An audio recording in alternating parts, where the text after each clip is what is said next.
তুমি কিছু বললে না কেন? রোজ রোজ এরকম এমন যেমন তেমন করে ঝাড়ু দিয়েই তোমাকে এক কাপ চা দিয়ে চলে যায়। আর আমাদের যে টাকার প্রয়োজন মনে করেনি, চা দেওয়ারও প্রয়োজন মনে করেনি। কি ভেবেছেটা কি? আচ্ছা মা, তুমি বলো তো, আমি তো এত বছর বিয়ে হয়ে এসেছি, আমি সংসারে যাবতীয় কাজকর্ম ছেড়ে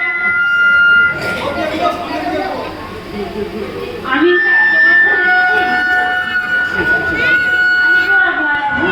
এভাবে বেরিয়ে যাই না। আমি তো সংসারে কাজকর্ম নিয়েই থাকি। আর বলিস না, মাকে দেখলাম, মাকে যেমন তেমন ঘর ঝাড়ু দিয়েই এক কাপ চা দিয়েই বেরিয়ে যায়। আর আমাদের দিকে প্রয়োজন মনে করলো এক কাপ চা দিতে। তাই কি ভেবেছেটা কি? এই দুদিন বাড়িতে এসে এইগুলোর মধ্যে যেমন তেমন ঘর ঝাড়ু দিয়েই বেরিয়ে যাচ্ছে। আমি এত বছর বাড়িতে আছি, আমি কেন ওভাবে বেরিয়ে যাই না? আরে মা আস্থাটা দিয়ে মাথায় তুলেছে ছোট বৌমাকে, আমাদের তো কোনো কথাই শুনে না। তুই বলবি কি মাকে?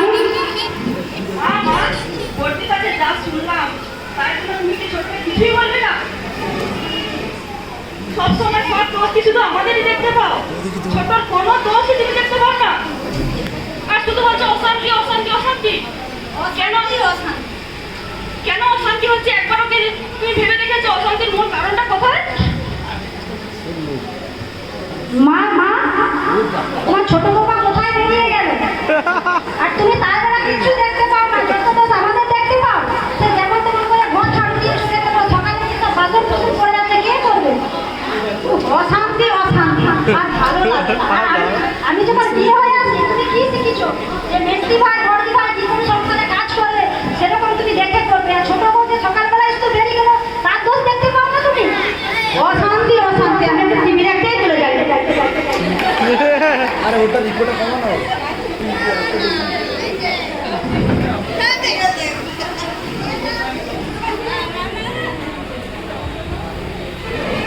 প্রভুকে ধন্যবাদ দিই যে প্রভু আমাকে সুন্দরভাবে নিয়ে গেছিল, আবার সুন্দরভাবে আমাকে বাড়ি পৌঁছে দিয়েছে, তার জন্য প্রভুকে অসংখ্য ধন্যবাদ।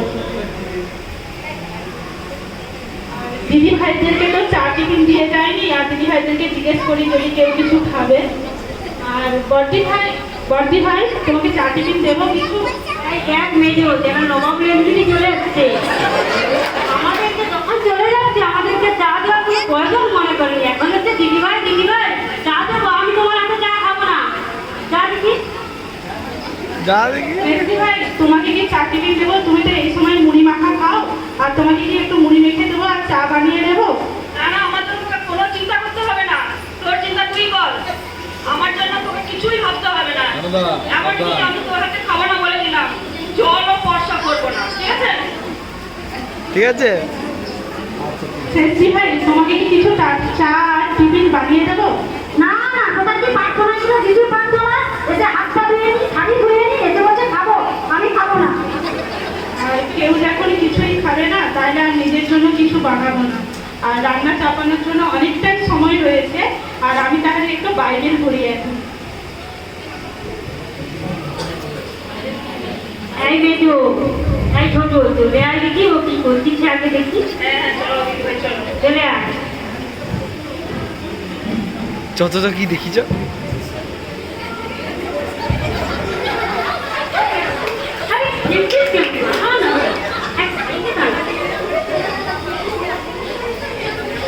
ও দিদি ভাই, পড়ার পড়াশোনা করছে।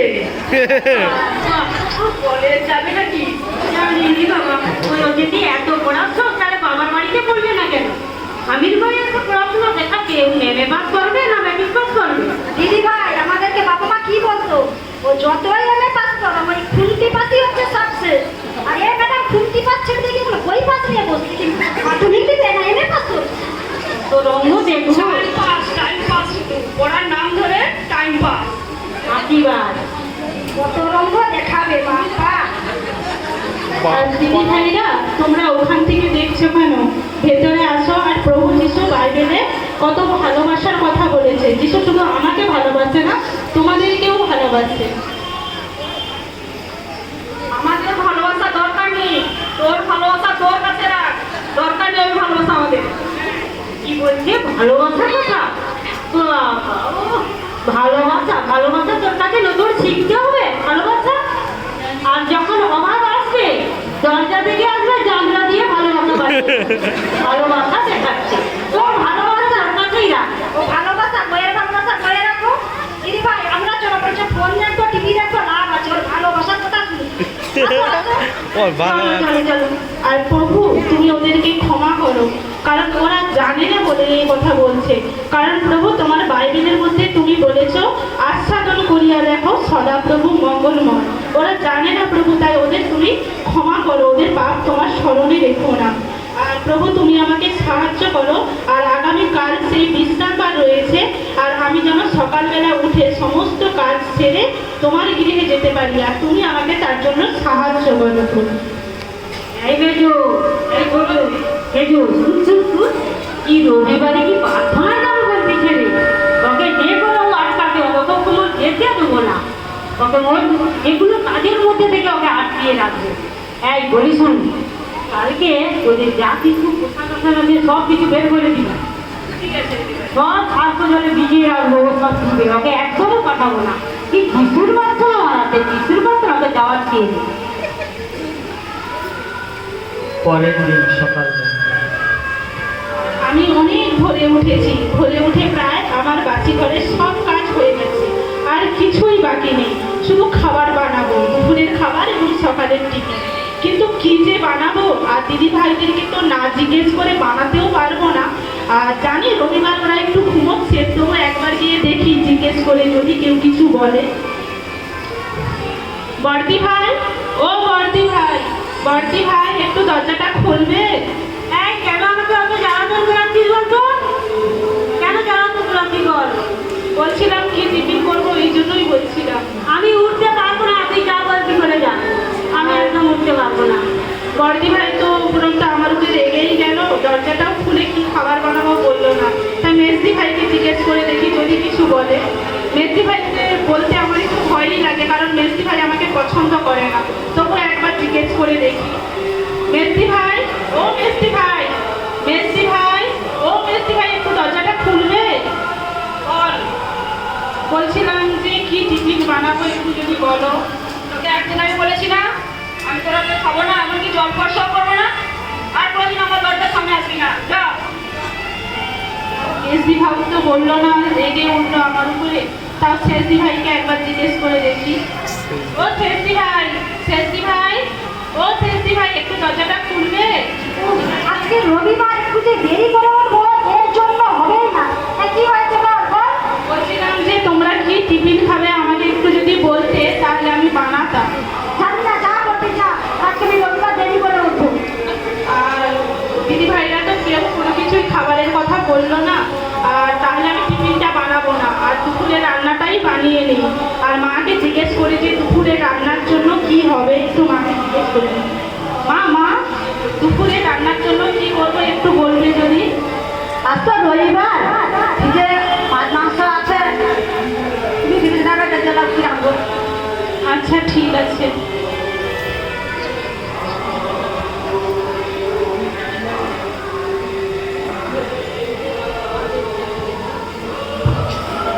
এই বেজো, এই বেজো, এদিকে আয়, আমার কাছে আয়।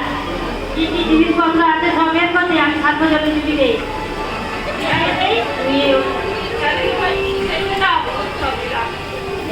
বেজো রে। হ্যাঁ আমারও অনেক জিনিস আছে, এই যে নাও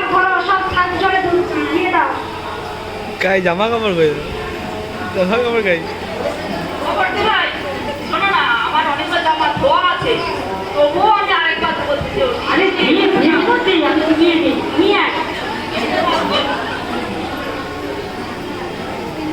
মা ও মা আমি কিন্তু সার্ফ জলে অনেক জিনিসপত্র ডুবিয়েছি ওকে যেন ধুয়ে দিতে বলো ভালো নিচে করে বসো যেন বাবা। পরিষ্কার হয় জিনিসপত্র আচ্ছা যেমন তেমন করে ধুলে হবে না ভালো করে যেন করে এদেরকে বসতে বসতে পারো বাচ্চাদেরকে বসতে আমার পায়ের রান্না সব হয়ে গেছে, রান্না করে আমি বাসনও ধুয়ে নিয়েছি এবং স্নানও করে নিয়েছি, আর কোনো কাজ বাকি নেই।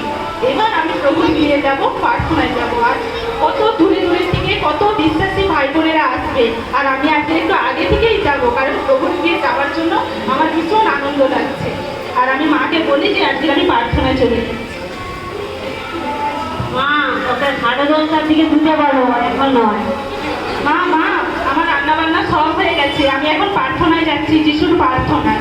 না না বড় বৌমা এক বালতি ডুবাইছে, সেটা কেটে কেটে তারপর দরকার হয়ে যেতে হবে যাবে।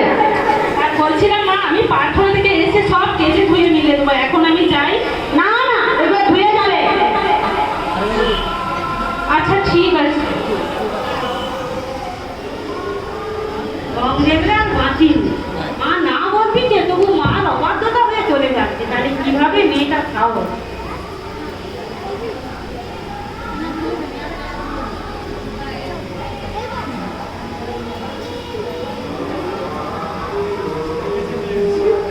সবগুলোই ধোয়া হয়ে গেছে, আর প্রভু সাহায্য করেছে, কারণ ওরা তো জানে না তাই বলছে একটু ধোয়ার কথা। আর যেহেতু শাশুড়ি মা হয়, শাশুড়ি মায়ের কথা তো অমান্য করে আমি যিশুর প্রার্থনায় যেতে পারবো না, তাই আমি সব ধুয়ে পরিষ্কার করে দিয়েছি।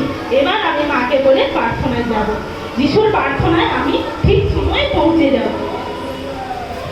মা মা আমার সব জিনিস ধোয়া হয়ে গেছে, আর কোনো কিছুই বাকি নেই, আমি এবার প্রার্থনায় যাচ্ছি। মা যিশুর প্রার্থনায় যাচ্ছি। নন্দিনী বেরিয়ে যাচ্ছে। মা মা দেখুন তো এই শাড়িটা কি মেলা হয়েছে, পুরানো হয়েছে, শাড়িটা একদমই পরিষ্কারই হয়নি, তাদের মন তো একটুকুও বাড়িতে নেই, মন তো আছে অন্য জায়গায় উঠছে বাকির মতো। এই বর্দি এই দেখুন এসো, তুমি বলো শাড়িটার অবস্থা দেখো। আর সর্বনাশ আমি শাড়িটাই কি করছে ঘুরিয়ে ঘুরিয়ে তো অবস্থা নেই অবস্থা নেই রে।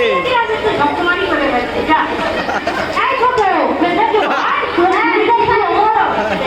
হাই আমার কত সুন্দর চুড়িদারটা আমি বেড়াতে যাবো বলে বড় বলছিলাম, তো পুরো এর অবস্থা খারাপ করে দিয়েছে। মন কি ঘরে আছে, তার মন আছে বাইরে উঠছে। এ যিশুর কাছে যাবা, যিশুর প্রার্থনা যাবার জন্য তো পুরো ঘরে সব কাজ করবো যেমন তেমন করে দিয়ে চলে যাচ্ছে, কি শুরু করছে? আরে ভেজো বলিস না মনটা একটু উড়ুড়ু করছে জানিস তো যেমন তেমন ঘর ঝাড়ু দিয়ে বেরিয়ে যাচ্ছে আমরা তো না এত বেরিয়ে যাইনি আমরা তো সবসময় ঘরের মধ্যে আছি আর মা রাস্তাটা দেখে মাথায় চলে উঠেছে দেখো চুপটি মেরে বসে আছে কিচ্ছু জানে না সব জানে উনি তো ছোট বাবা কোনো দোষই দেখতে পান না।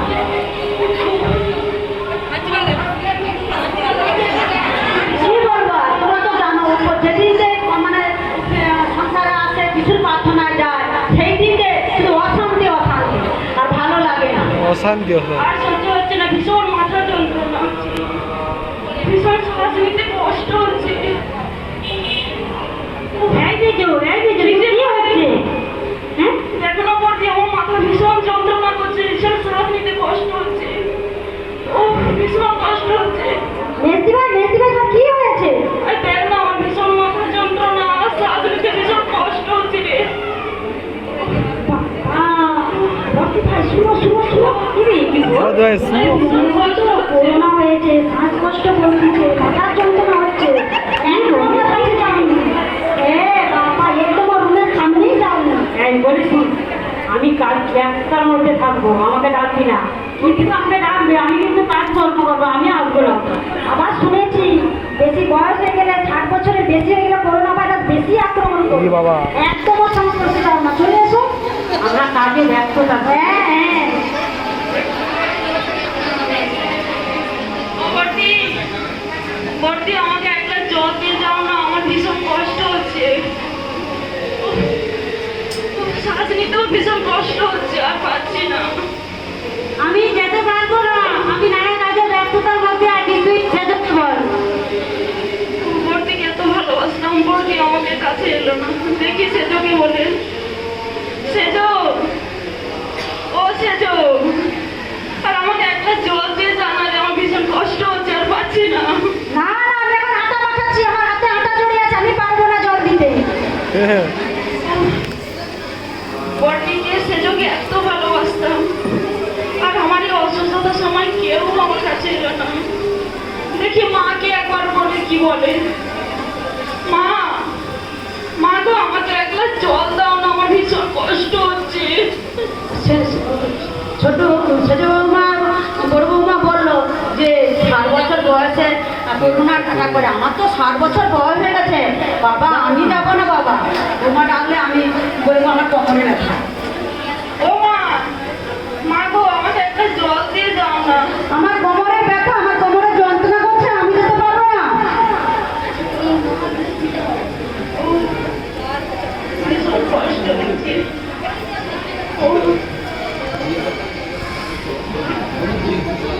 প্রভু ধন্যবাদ করি যে প্রভু তার গৃহে নিয়ে গেছিলেন, আবার সুন্দরভাবে বাড়ি পৌঁছে দিয়েছে, তাই ধন্যবাদ পাচ্ছি না।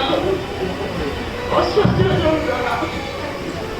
মা, ও মা, আমি যখন ঘরে ঢুকছিলাম আর তখন শুনলাম যে মেস্তিভাই জল চাইছে, আর তোমরা কেউ জল দিতে চাইছো, মানে যাচ্ছ না যে তোমাদের অচিন্তা বলে। আমি কি একটু মেস্তিভাইকে জল দিয়ে আসবো? যা।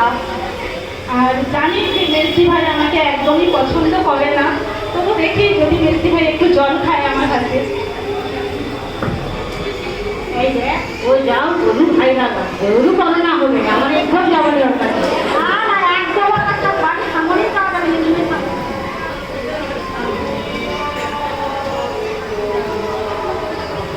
মেস্তি ভাই, ও মেস্তি ভাই, আমি ছোট। হ্যাঁ বল। বলছিলাম তোমার জন্য জল নিয়ে এসেছি, তুমি কি জলটা খাবে? হ্যাঁ দিয়ে খাবো। এই নাও মেস্তি ভাই। আর তোমার তো হাত খাওয়াচ্ছি না, তুমি ধরতে পারছো না, তোমাকে কি আমি খাইয়ে দেবো? দে, একটু খাইয়ে দিলে ভালো হইবে।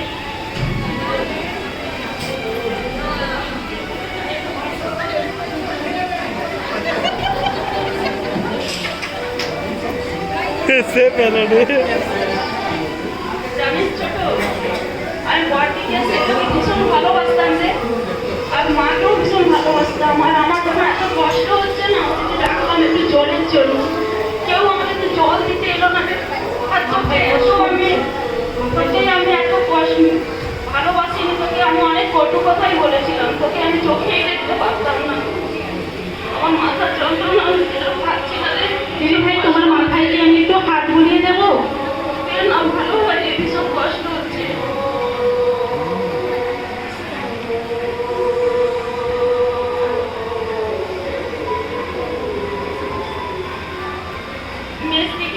মেসে তো কেনে, আর বড়দিকে এত ভালোবাসতাম জানিস তো, তারা চলে গেল, মাও আমার কাছ থেকে চলে গেল, আর তুই আমার কাছে এসে জল দিলি, আমার মাথায় হাত উঠিয়ে দিচ্ছিস। কারণ মেসি ভাই, তোমরা বলো না যে ছোট কোথায় চলে যায় প্রত্যেক দিন, কোন জায়গায় চলে যায়, আর কোথায় নাকি যিশুর প্রার্থনায় চলে যায়। আর জানো মেসি ভাই, আমি কোন জায়গায় যাই? আমি সেই যিশুর প্রার্থনায় যাই, আর সেখানে গিয়ে আমি এই শিক্ষা পেয়েছি, কাউকে কোনো সমস্যা হলে কারোর, তাকে অর্থ দিয়ে সাহায্য করতে পারি, আর নাই পারি তার সেবা এবং যত্ন করে তাকে আমরা সাহায্য করতে পারি। আর তুমি তো আমার মেসি ভাই হও, তুমি আমাকে নাই পছন্দ করো, আর আমি তো তোমাকে মন থেকে মেসি ভাই বলে পছন্দ করি। আর তুমি অসুস্থ হয়েছে, তোমার কাছে আমি আসবো না, তুমি এটা ভাবলে কি করে? এই দেখ, ছোট নাকি তাকে সুস্থ করে দিলে, ও ওষুধ আর ডাক্তারের কাছে না গেলে সুস্থই হবে না। দেখ না, বলছিলাম মেসি ভাই, আর আমি জানি যে আমাদের প্রভু যিশুর কাছে প্রার্থনা করলে তুমি সুস্থ হবে, তোমার জন্য আমি একটু প্রার্থনা করব। হ্যাঁ রে, আমার জন্য প্রার্থনা করো। আসো, তাইলে তুমি মাথায় কাপড় দাও। তাইলে তুমি প্রভু তোমার ধন্যবাদ, তোমার প্রশংসা, তোমার গৌরব করি প্রভু যিশু। ধন্যবাদ জানাই প্রভু যে তোমার মেয়েকে তোমার চরণতলে রাখি প্রভু যিশু। আর তুমি এই মুহূর্তে প্রভু তোমার মেয়েকে স্পর্শ করো এবং আরোগ্যতা দাও প্রভু যিশু, কারণ তুমি আরোগ্য করতে পারো প্রভু যিশু। আমি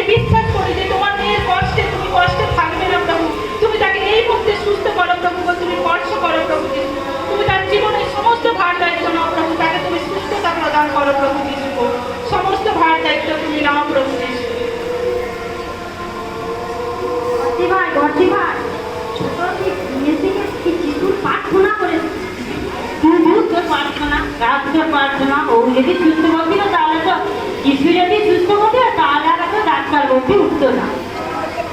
তো বড় বড় নার্সিংহোম আর হাসপাতাল হতো, যত রঙ্গ যত রঙ বলছিলাম মেসদি ভাই, তোমার জন্য যে আমি প্রার্থনা করলাম, আর তোমার কি মনে হচ্ছে যে তুমি একটু সুস্থ হয়েছো? হ্যাঁ রে ছোট, আমি একদম সুস্থ হয়েছি। দেখ আমার মাথায় এদের কোনো গায়ে দাগ নেই। সত্যি আর ধন্যবাদ করি যে প্রভু তিনি আরোগ্যতা দিয়েছেন আর তিনি সুস্থ করেছেন। আর সত্যি প্রভু ধন্যবাদ করি। আর আমি বিশ্বাস করতাম যে আমি জানি যে প্রভুর কাছে প্রার্থনা করলে অবশ্যই সুস্থতা পাবে, আর প্রভু সুস্থতা করেছে, তার জন্য ধন্যবাদ দিই। এই জেঠু, রক্ত দিয়ে দেখি জেঠু কেমন আছে। চলে আয়। এই দেখি তো তোর গা জল নেই তো। ছোট আমার জন্য যিশুর কাছে প্রার্থনা করেছিল, আর আমি না একদম সুস্থ হয়ে গেছি। সত্যি তুই একটুও জল নেই গায়ে। মেয়েটি ভাই সত্যি সত্যি সুস্থ হয়ে গেছো? দেখ আমার গায়ে একটু আর দাগ নেই, আমি একদম সুস্থ হয়ে গেছি। হ্যাঁ একবার তো সুস্থ হয়ে গেছে মেয়েটি ভাই। সবাই সুস্থ হয়ে গেল। হ্যাঁ বাবা এ যিশুর প্রার্থনা গেলে কি এরকমই হয়? আমরা তো ভাবছিলাম একে বড় হাসপাতালে নিয়ে যেতে হবে। আমিও তো ভাবছিলাম যে ওষুধ না দিলে লালচুমে না দিলে তো সুস্থই হবে না, কিন্তু প্রার্থনায় সুস্থ হবে। এই চল তো আমরা গিয়ে দেখবো কি ব্যাপারটা কি হয় ওখানে। হ্যাঁ চলো আমরাও যাবো, দেখবো কি হয়।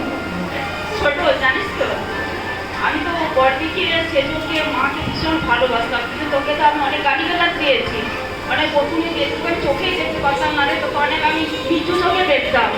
কিন্তু তো যিশুর কাছে গেলে আমাকে তো যিশু ক্ষমা করবে। অবশ্যই যিশু ক্ষমা করবে, কারণ যিশু হাত বাড়িয়ে আছে ক্ষমা করার জন্য। আমরা যখন বিপথে চলে যাই তার সন্তান হয়ে, আবার যখন প্রভুর কাছে ফিরে আসি, প্রভু তখন সাদরে আমাদেরকে গ্রহণ করে। অবশ্যই তোমাকে ক্ষমা করবে। দেখ তাহলে আমি তোর সঙ্গে না প্রার্থনায় যাবো আজ থেকে। ঠিক আছে, তোমাকে আমি আমার সঙ্গে সেই যিশুর প্রার্থনায় আজ থেকে নিয়ে যাবো। ঠিক আছে, এই চলো আমাকে নিয়ে যাবি তো? হ্যাঁ দিদি। আর ওখানে কেউ কিছু বলবে না তো, ঠাট্টা করবে না তো? কিছুই কেউ বলবে না, কারণ যিশু শুধু আমার পিতা নয়, যিশু তোমাদের প্রত্যেকের পিতা। আচ্ছা তাহলে আমিও অবশ্যই নিয়ে যাবো। ছোট ছোট আমাকে নিয়ে যাবি? হ্যাঁ দিদি, তোমাকেও নিয়ে যাবো। আর যিশু শুধু আমার নয়, যিশু তোমারও, প্রত্যেকের পিতা, সবাইকে আমি নিয়ে যাবো। আচ্ছা আমরাও যাবো। চলো আমরা তিন চারজন মিলে আর আমরা যাই যিশু প্রার্থনা। বাবা তোমরা কোথায় যাচ্ছ? আমাকে নিয়ে যাবে না? আমাকে ফেলে দেবে না? তোমাকেও নিয়ে যাবো, চলো আমরা সবাই যিশুর কাছে যাই। চলো আমরা সবাই সদা